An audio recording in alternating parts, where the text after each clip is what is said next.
What is going on, Moon Gang? It is conspiracy theory time with Matt. Before we hop into this video, please understand that I am in no way a financial advisor, and also in terms of my conspiracy theory, know that there's really no way to definitively prove that I am right. Essentially, what I'm referring to is I'm building on some comments that I made earlier this week after thinking about kind of what played out this past week and having some conversations with my awesome members in the live chat. I want to pitch like kind of a new and up-to-date theory about what kind of happened with AMC over this past week. So please let me set the stage for you, because I believe that Aron and the rest of the AMC board may have stopped the stock from completely plummeting. Let me set the stage for you. So AMC closed out the month of April at $10.03. On top of that, overall, over the past week, it is down 1.28%. Over the past month, it is down 1.76%. But please remember, from the start of 2021 until this very moment, it is up 373%. Also, one thing I want to point out, that the average volume over the past 10 days is essentially 40 million shares per day. That'll be very important in just 1 second. So here's the up-to-date numbers of how we closed out April. The current estimated short interest is 22.6%. The borrow change, another noticeable drop, this time a net return of 4.12 million shares. 100% utilization, and the shares on loan now is probably somewhere in the mid 140 million. So let me kind of give you a recap of what's going on this past week, so I don't seem like that crazy of a person. On Monday, the 26th, when we're talking about the net change in the shares that are on loan, and please remember, shares on loan are very correlated to the shares that are short, but they're not the exact same. You can rent out shares without taking a short. You would still have to pay that fee, and they're like, basically you wouldn't rent it out without wanting to short it, but there might be a reason why you would, and that's exactly what I'm getting to in this video. So anyway, let's rewind a little bit. Monday the 26th, there was a net increase in the shares on loan, about 300,000. Tuesday the 27th, pretty much net neutral. There was an increase of 33,000. Then Wednesday and Friday were both a net decrease. Wednesday was 4.86 million. Friday, as you can see, was 4.12 million. And Thursday was a net return of 2 million. So basically, Monday, slight increase. Tuesday, kind of nothing. Wednesday, Thursday, and Friday, a net return of almost 11 million shares of AMC, which is considerable for a stock that has a free flow of roughly 418 million shares. So remember what happened on Tuesday. Tuesday of this week, on April 27th, this was filed with the SEC.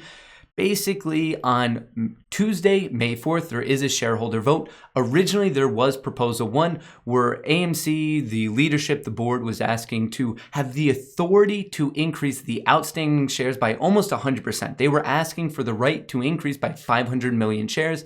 And then on Tuesday, April 27th, they rescinded proposal 1. It's not happening. Don't believe in that share dilution FUD. It's just not going to be a thing. I mean, we're not even voting on it, so there's no way they're going to have the authority to do it. So this came out Tuesday, April 27th, the evening. The very next day, Wednesday, we saw that mass return of over 4 million shares again. And then on Thursday, there was 2 million shares. And then again on Friday, there was another 4 million shares returned.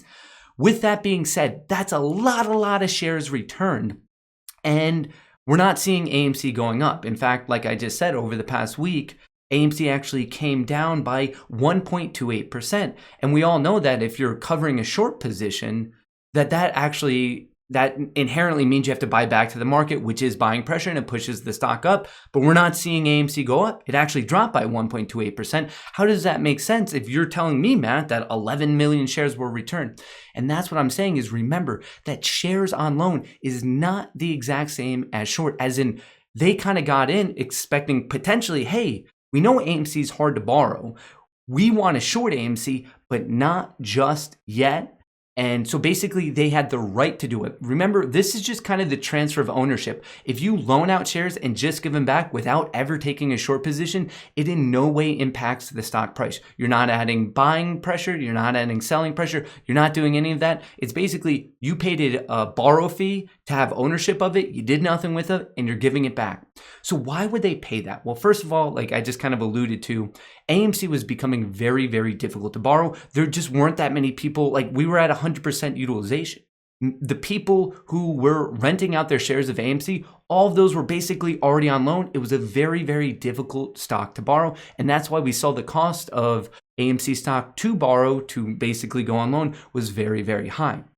So that means right now, where I'm kind of going with this theory of how Aron potentially and the board really potentially stopped AMC from plummeting is right there. We kind of have some proof that there was 11 million shares. This is just my theory. I might be right. I might be wrong. This is some food for thought.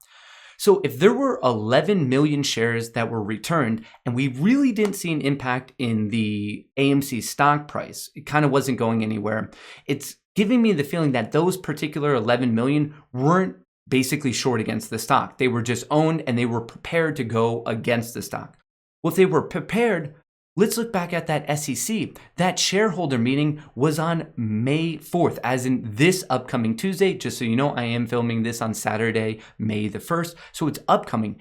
What I think almost happened, and Aron stopped this from happening, was if Proposal 1 was still going to be the thing and the vote was yes, I think what these sneaky hedge funds were about to do on Tuesday/Wednesday, if the vote for Proposal 1 was yes, I think they were going to annihilate us with a giant short position, potentially up to 11 million shares.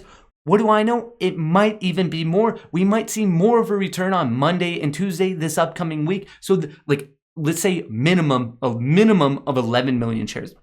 I think what was going on this past week, the week before, I think a lot of hedge funds were calling up their prime brokers saying, hey man, I want to take AMC out. I know that this vote's coming up. If the vote goes yes, I know there's going to be all these headlines, all this FUD.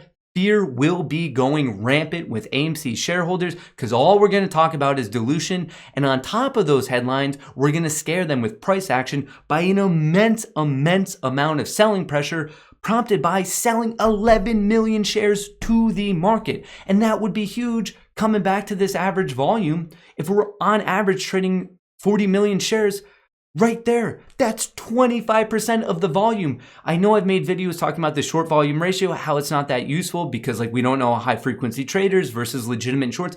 I'm talking about 25% of the entire volume being a legitimate short position.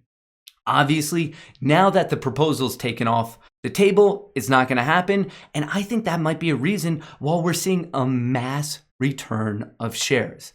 To me, it's kind of adding up. Maybe I've just been sitting in this basement screaming at this camera a bit too long. But I don't know. This really adds up in my mind. They were getting the shares, did not dump them to the market yet. They were preparing to annihilate AMC on Tuesday, May the 4th, maybe Wednesday, May the 5th, after the vote. If Proposal 1 was yes, Proposal 1 is no longer being voted on. So they know they're not going to be able to play into these FUD headlines and then also prompt negative price action, which could actually cause true capitulation. And now that they know that's not a play for them, they're just returning the shares because they don't want to keep paying that borrow fee. That's just my thought. It's my theory. I have no clue if I'm right or wrong. I would love to get your thoughts in the comment below. And until I catch you next time, best of luck in the markets.